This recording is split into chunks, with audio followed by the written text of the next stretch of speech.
Welcome to Fire Away, Seriously Funny Conversations, the podcast where we catch up on things that make us laugh and things that make us human. We are Matt Bays and Leslie Robbins, and today, let's talk about sex, baby. Let's talk about you and me. And that is it. Sex, sex, sex, and more sex. Gay sex, straight sex, lesbian sex. Married sex. All the sex. We're talking about Christmas decorations at Happy Farms to you. And Matt's experience with The Rock. The Rock musical. And my experience stepping in for one Mr. Justin Timberlake. I mean, if you had a quarter for the many times you've had to do it. Oh, God. Well, somewhere he's telling this exact same story. Luckily, I wasn't able to do The Rock. So Matt Bays was able to step in for me. So do you want to just kick it right off to, can you smell what The Rock is cooking? Oh, Leslie. Here's what's happening on Facebook memories. I'm getting all of these Facebook memories is the devil. Sometimes it's so great. And sometimes it's like, thanks, Facebook. I didn't need that today. This one actually is something that I fully welcome because it is something I absolutely enjoy talking about, but I will not name names, even though I kind of don't really care. Here's what happened. I get a call one day from a man who's like, we're putting on this rock musical. It's called The Rock. It's about the end of Jesus's life, you know, his time with the disciples, blah, blah, blah. We've written it. And it's all songs from like the 70s and 80s. So I'm like, now I'm just going to go on record right here as saying, this actually is a really good idea. It's a really good idea. The songs and the way everything was laid out was kind of impressive. However, the guy doing it, he's an ideas guy. So he's one of these guys that has these big, lofty ideas. And it's great that he has these ideas. He's a creative or whatever. Okay. Yeah. But no planning, no administrative capabilities, you know, and it takes a lot to get that done. So he's surrounding himself with, I'm telling you, first class musicians, right? He has a killer band director, all of the parts of everybody who's playing a disciple or Jesus. I was Jesus or Mary Magdalene or whatever. I know. What can I say? Gay Jesus, gay Jesus, gay Jesus. Anyway. So, but everybody, all the singers are unbelievable. And I'm not talking about me. I'm talking about the people, the caliber of people. It was just crazy. Here's the first time that I knew that something was wrong with him. We tried to get Justin Timberlake to do your part of Jesus, but he was too expensive. And, but he was really interested in it, but it was too expensive. And I was like, no, he wasn't interested. And no, you didn't talk to him. And no, you never reached him. Right. Right. Right. Right. Didn't happen. I was like, I'm not doing it unless they pay me. Yeah. Right. Because I'm a professional and that's what I do. So I'm not going to spend all this time. This is not something that I wanted to do. And they needed it done. It was, I think we had like 3-4 weeks, you know, nobody shows up for rehearsals. It's like the weirdest thing. And, you know, I just don't do that. If there's a rehearsal, I'm there on time. I'm prepared. There were times where I showed up for rehearsal. 2 people were there. And I was like, what is happening right now? How are we going to pull this together? So it became very clear that this was just going to be a mess. Okay, but you've got all these talented singers. So we're learning choreography, all of the, shenanigans. We have 2 performances, and I start getting the feeling that nobody's going to come to this. And girl, was I right. The first night, there were like 16 people there. 16. So you did it. You went all the way. We did it. Night. We did it. Learned all the music. I mean, it was music from the Doobie Brothers and Queen and Alanis Morissette. And I mean, it was really cool. And the band was thumping really, really good. Here's the thing. This guy said, yes, of course, I'm going to pay you or whatever. Well, I started getting the feeling I just don't trust him. Mm-hmm. Right. Mm-hmm. And so I thought, I'm going to ask for half. And it was the week of the performances. I thought I'm going to ask for half. So I did. He was like, well, I'm just paying everybody afterwards. And I said, nope, I'm going to need half before Friday, before our performance. And then the next Tuesday, Wednesday, every day we came in, he didn't have that check. And I finally cornered him on Wednesday night. And I said, I need half of my check by tomorrow on Thursday before our performances. Are we clear? And he said, yes. So Thursday night, he brought me a check for half. It is the only money anyone has seen. That money, mine, the only money anyone ever saw. All of these people he hired, all of them. Mm-hmm. We're talking musicians. And you know how musicians, how they scrimp by to be able to have a creative life and do this. Musicians, band members, the lead band director, all of the singers, all professionals. It's why the music was so freaking good. Yeah. No one got paid. And God. He blamed it on us and said it was because we didn't advertise, which is not our job. No. But we did, because obviously I'm getting my Facebook post from where I was advertising. Sure. But it's not our problem. Yeah. It's your thing. You hired us for pay, told us how much we were going to make. Isn't that crazy? Whoa. So are they taking him to court or anything like that? Oh, I think everybody thought about it. And I certainly did. I looked into it. But then it's just too much trouble. It's like, what am I going to pay an attorney and all this stuff? It wasn't enough money to make that difference. But I did feel like it was one of the dirtiest things I've seen somebody do in a long time and take zero responsibility. So I had many messages back and forth with him. And he was just like, not sorry. It was just like, it's your problem. You guys didn't sell the tickets. It was just super weird. But I have video of like when Jesus is getting nailed to the cross. Mm-hmm. Okay. Jesus is backstage. So you hear it, you don't see it. We're backstage. I have video of me with the girl who's nailing. There's this girl back there. And I'm like, what are you using to nail to make the sound? And she goes, I remember this. She's like, they didn't give me anything. So I found this tape dispenser, like Scotch tape dispenser, like one of the metal ones. It's like that big. Mm-hmm.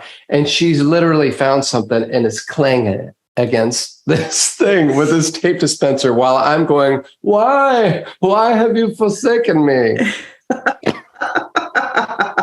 With that Scotch tape.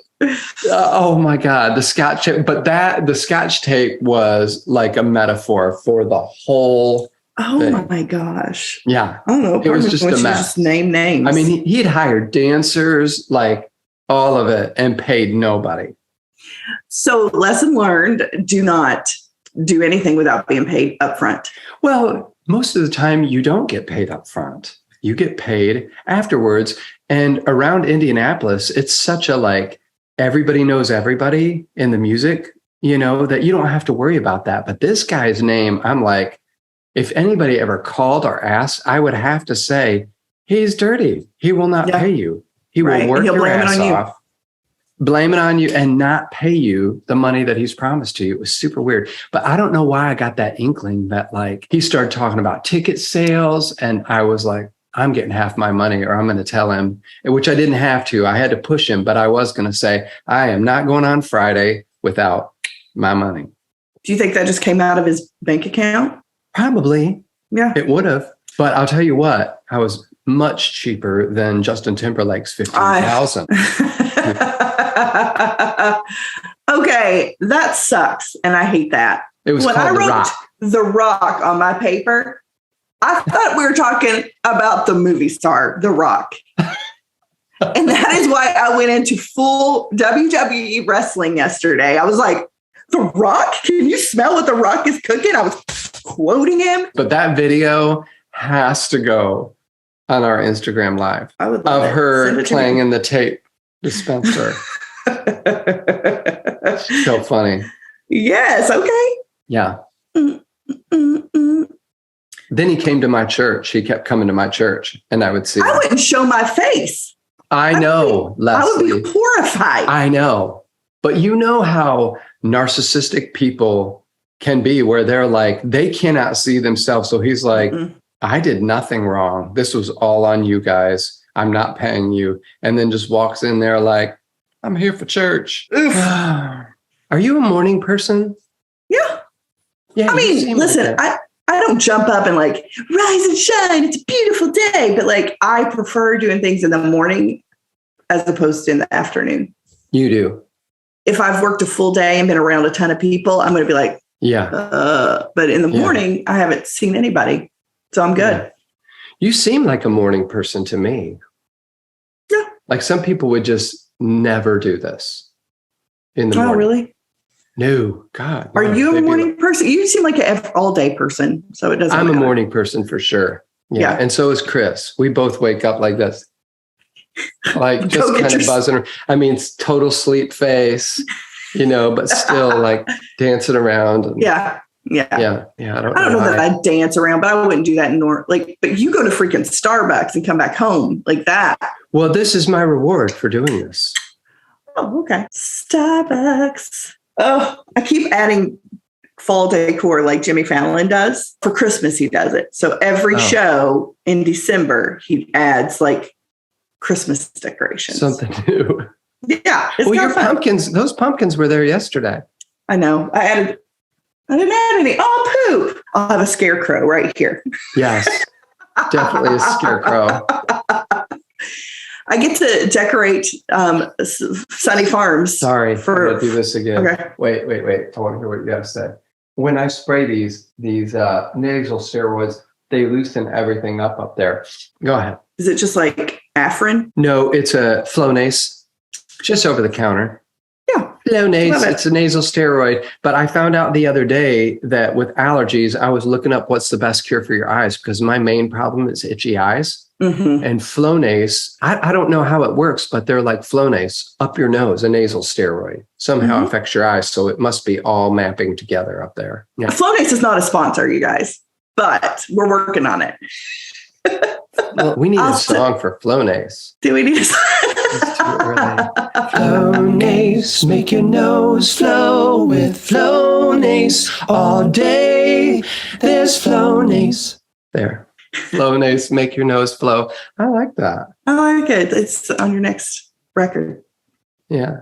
I have to decorate Sunny Farms for fall and Christmas. And I love it, but I also feel a little pressure because I'm not a decorator. Because that's what you call it. Happy Farms. Happy Farms.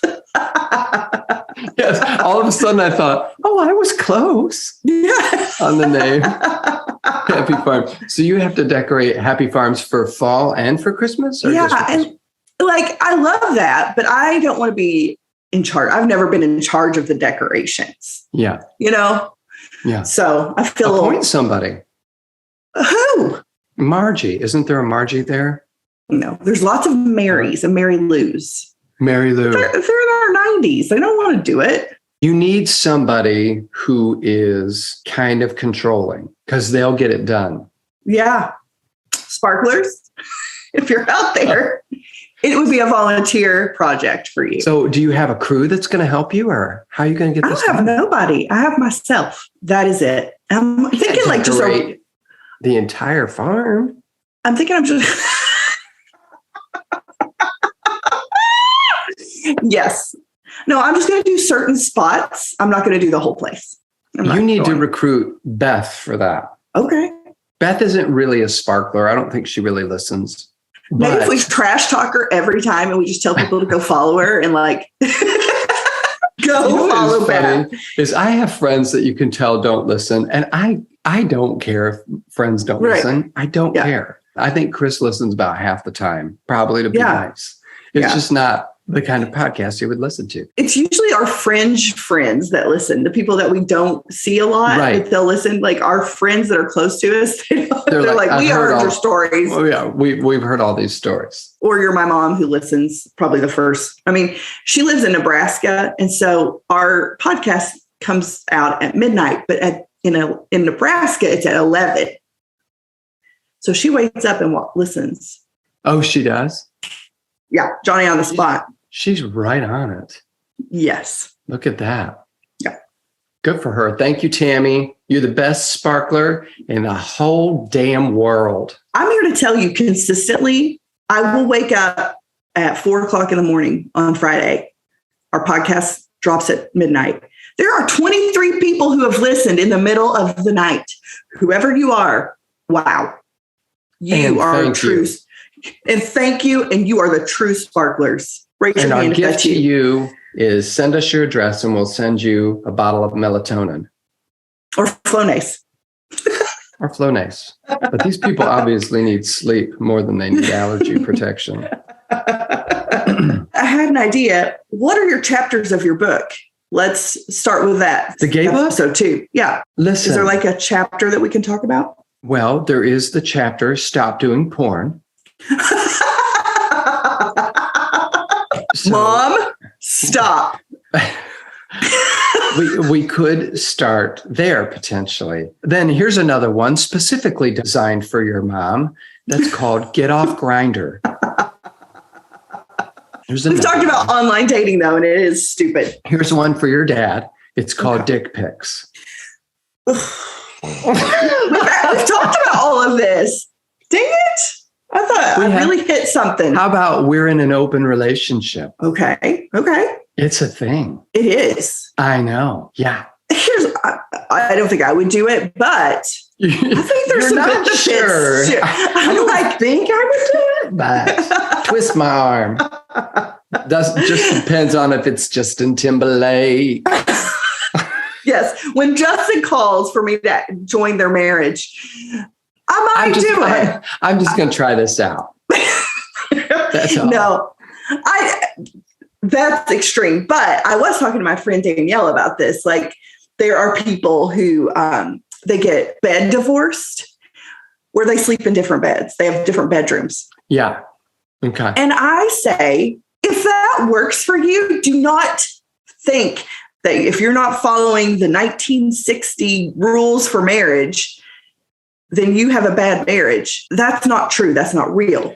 Wait, say that for me. I missed. There's this like stereotype, I think, that we all have of marriage, that you do everything together, you sleep together, you brush your teeth together, everything's great in harmony. And since I've been divorced and remarried and blending families and all that, I'm like, whatever works for you and makes that marriage work, sleep in different rooms. There's one family that they're married, but they're blending their families and they live in a house that's been renovated into 2 houses. Okay. So when the kids are home, they live in their 2 houses. They do life separate. They can hang out together, obviously, but if you don't feel like seeing each other or whatever, you don't have to. And I'm like, that's the thing that works for them. That keeps their marriage alive. That keeps them whatever. And so would the thought be, this just doesn't work with us all together. There's 2 separate families. We love each other, but we're not necessarily blending at all. Right. Okay. I mean, it's a thought. I guess if it works for you, people can do whatever they want. I get it, but I'm not getting bed divorced. If I'm getting bed divorced, I'm getting divorced, which I'm not getting divorced. Right. Well, but that wouldn't work for you. That's what I'm saying. No, it would not work for me. But I mean, I guess I know that there are people who like one's a really bad snorer, you know, that kind of stuff. There's issues that way. That I understand. But I don't know. It feels like it could be just a little bit of a easy descent into having serious problems. Maybe. Or is that just sort of an excuse because you don't really want to be around that person anymore? I don't know. Well, like there's also the idea of like you are extremely neat and your spouse is a mess. Yeah. And that is causing a thing in your marriage. And so you say, okay, we're going to have different rooms. Your stuff's all in that room. My stuff is in this room.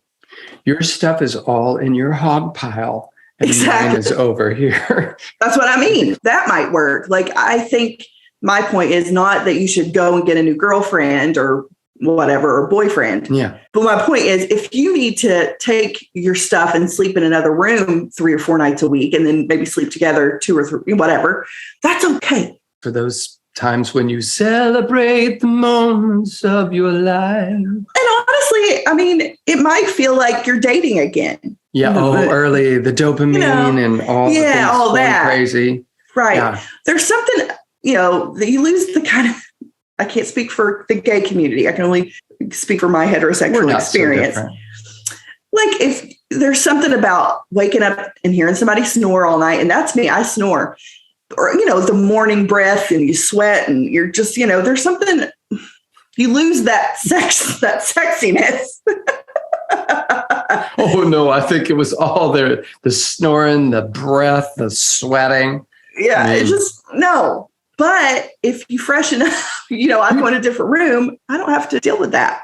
Did you say, I'm not talking about the gay community here, and then mention all those things because you think we do like all those things? Because if so, you're right. You do like those things? The bad breath, the sweating. No, I just mean there's just something unattractive about that. It loses its shine. Mm-hmm. And maybe for men who are married to men, they don't care. They have sex. No problem. Doesn't matter. I can't do it. That makes sense. Have sex with a man. Lesbian. God, I'm already dreading the promos to this episode. This is your moment. Honestly, I'm coming out as I never want to be in a relationship again. If something happens to Tom, I'm done. That's it. I'm done. I'm just going to get a few kitty cats and yes, I'm not interested. I like to be by myself. I'm a self person, period. Okay. Actually, my cousins and my sister and I have this pact that when our husbands die or we divorce or whatever happens, we're all going to just move in together to like a commune and be like the Golden Girls. Yes, I'll come. If Chris is dead, I'll come. Yeah, great. You're invited. Bring the cheesecake. Thank you. And we're just going to have fun and not worry about it. Yeah. Yeah. But anyway, all that to say, not that you should invite somebody into your marriage, but I think that if you want to get a different bedroom, that's fine. Yeah. But I think the open relationship thing where we began is, it's essentially about, having sex with other people. Mm-hmm. That's what it's about. In the gay world, that's what it's about. It's a thing. And, I know a couple relationships that do that. I'm not a proponent of that at all. I couldn't do it. Wouldn't want to, have no desire for that. But people do it. And there are a few that have been together for a number of years, maybe 5-6 years. But I keep thinking it's hard to know because the statistics aren't really in. But I just wonder about if you're looking. So this book that I'm writing is like how to find and keep a gay man. Mm-hmm. Find and keep. Those are the important things of it. So finding is one thing, keeping is another. And I think there are statistics in just sociological studies and in psychology that would say that anytime that there's another person there, that you're having sex with in an open relationship, that it erodes trust. And trust is like the hallmark for keeping this thing together. And once that is gone, it's just a slippery slope into divorce and ending the relationship.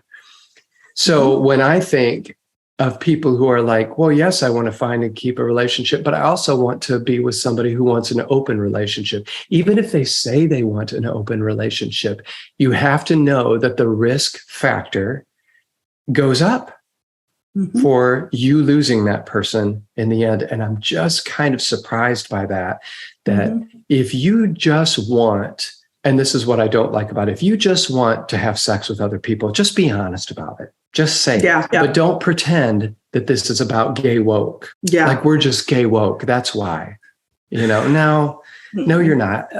Maybe some feel that they are or whatever, but I think a lot of times when you want to have sex with other people outside of your marriage, It's because you want to have sex with people. Mm-hmm. It's not about gay woke, and it's not about look how open we are or we're enlightened.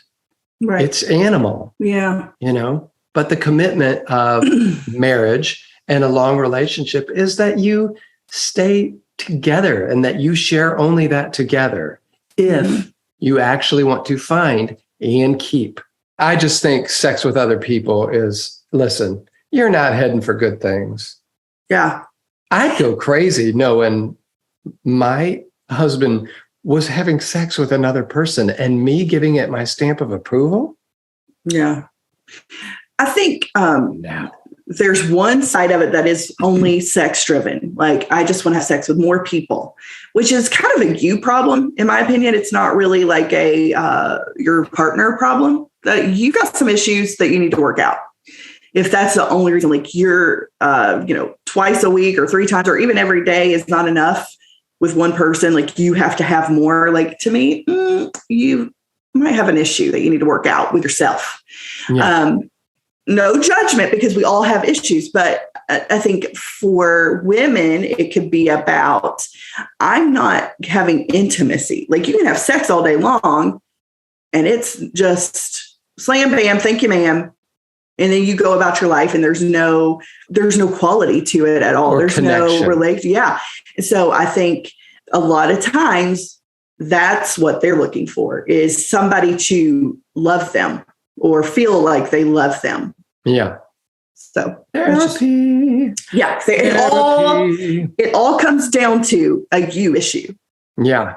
It's not about your spouse. It never has been. It's about you. Yeah. Yeah. It's the reason you want to leave your marriage is usually a you issue. Because you can't change other people. You can't say, you need to have sex with me more. 3 times a day is just not enough. Like, come on. So let's ask the question, how much sex should a couple be having? I don't know. We'll put a survey on our story. Yes. Sparklers, phone in.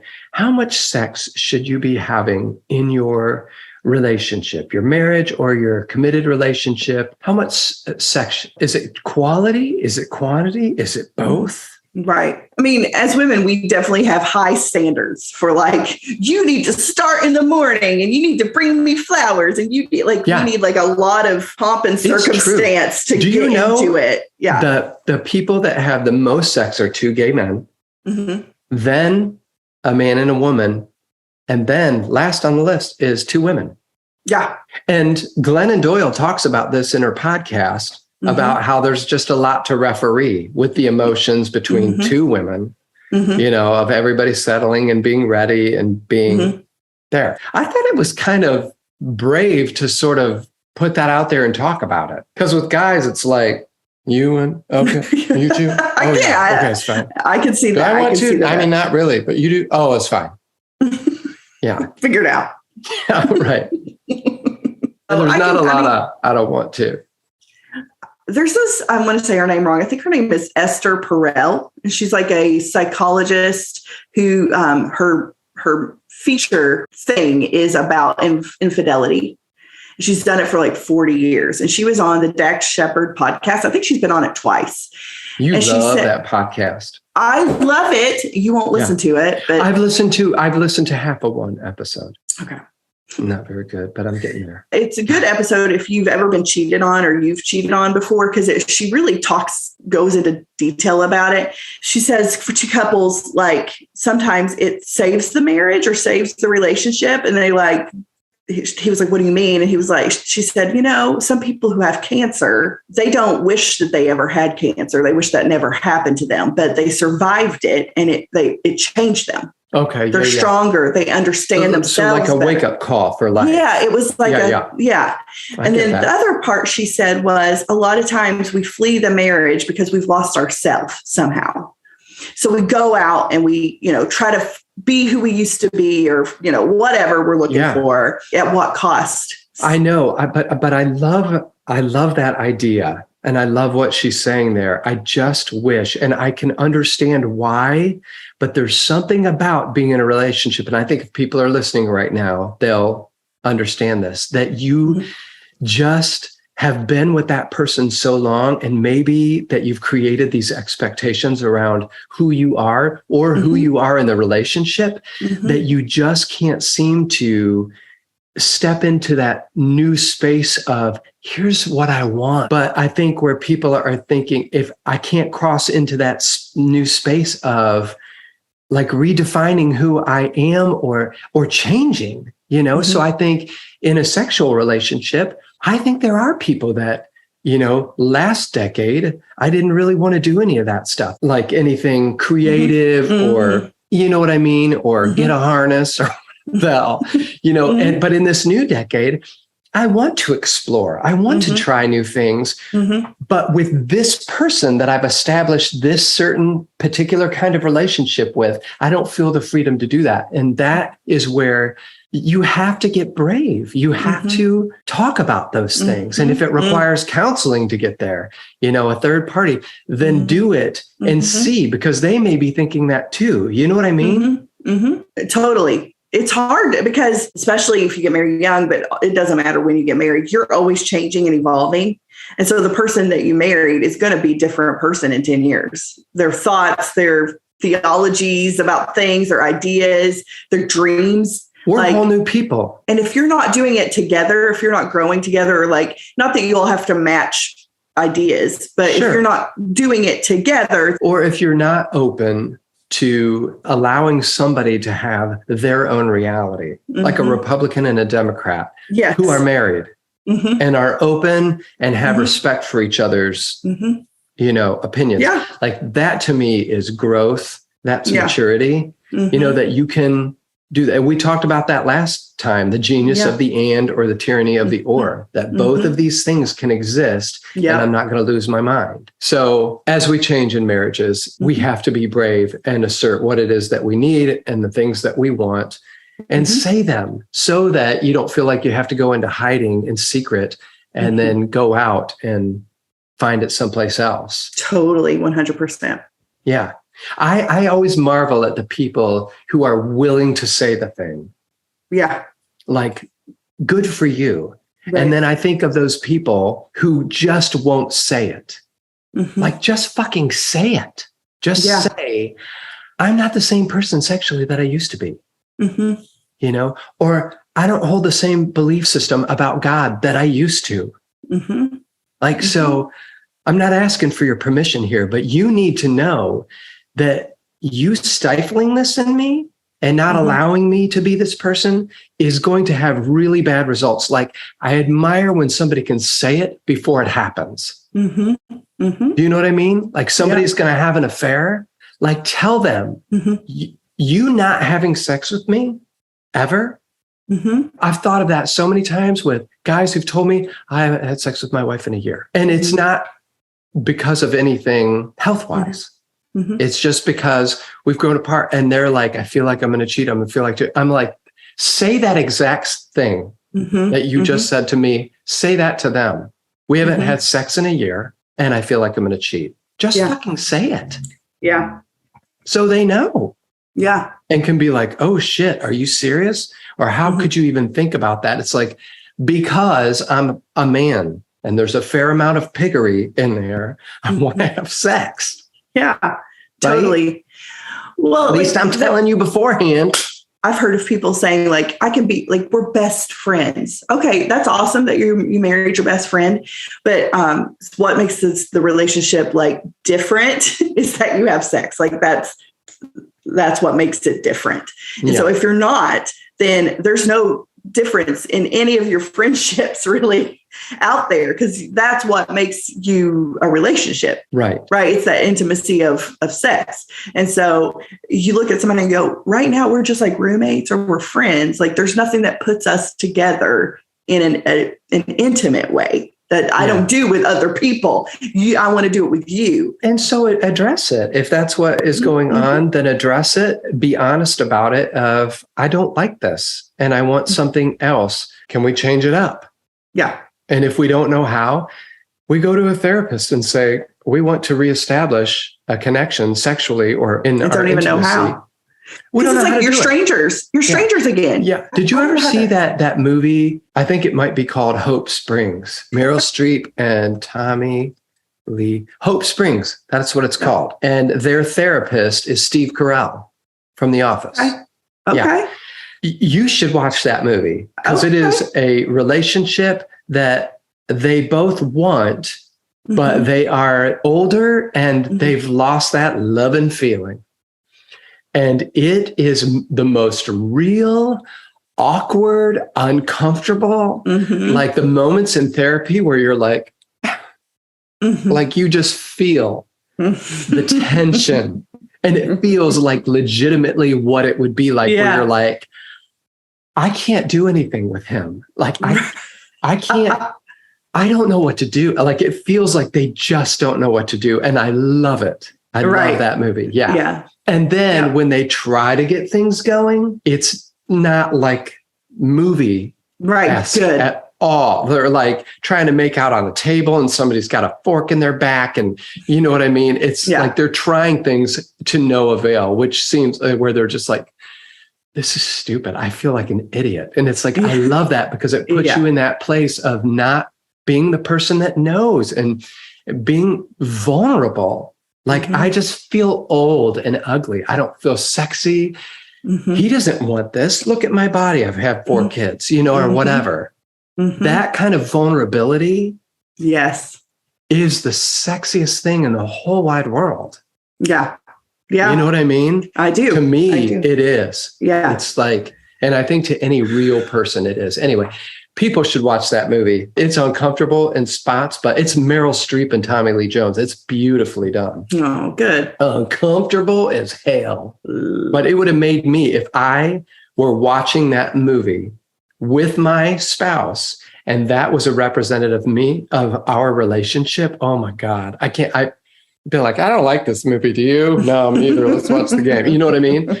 But if I watched that all the way through and felt that moment, I would have shut it off and looked over and said, we have to do something. Like it felt like that kind of movie. Like, will you go with me? Let's get some help. Yeah. Anyway.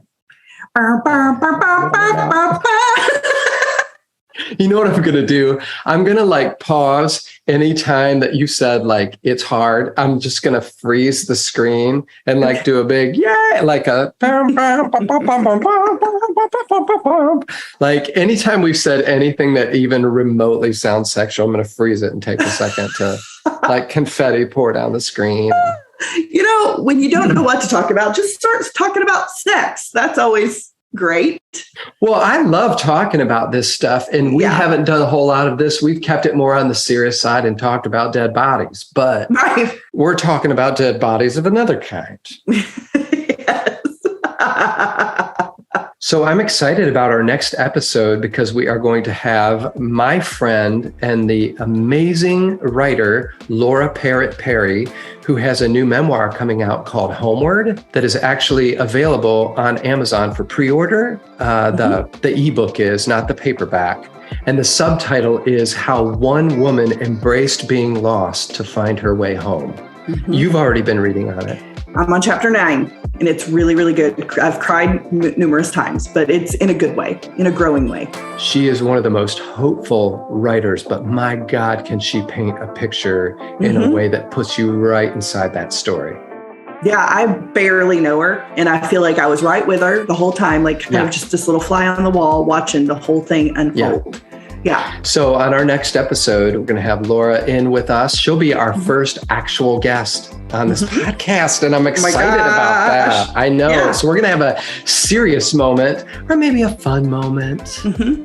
We'll see what happens. That's it for us today on Fire Away. We'll be back with more seriously funny conversations next week. Don't forget to like us on Facebook at facebook.com/podcast Fireaway and on Instagram at Fireaway_podcast, and watch us via video on our YouTube channel and fire this podcast off to fire. I'm just realizing, I wonder if we wrote that on purpose. Fire this podcast off to a few friends, like fire away.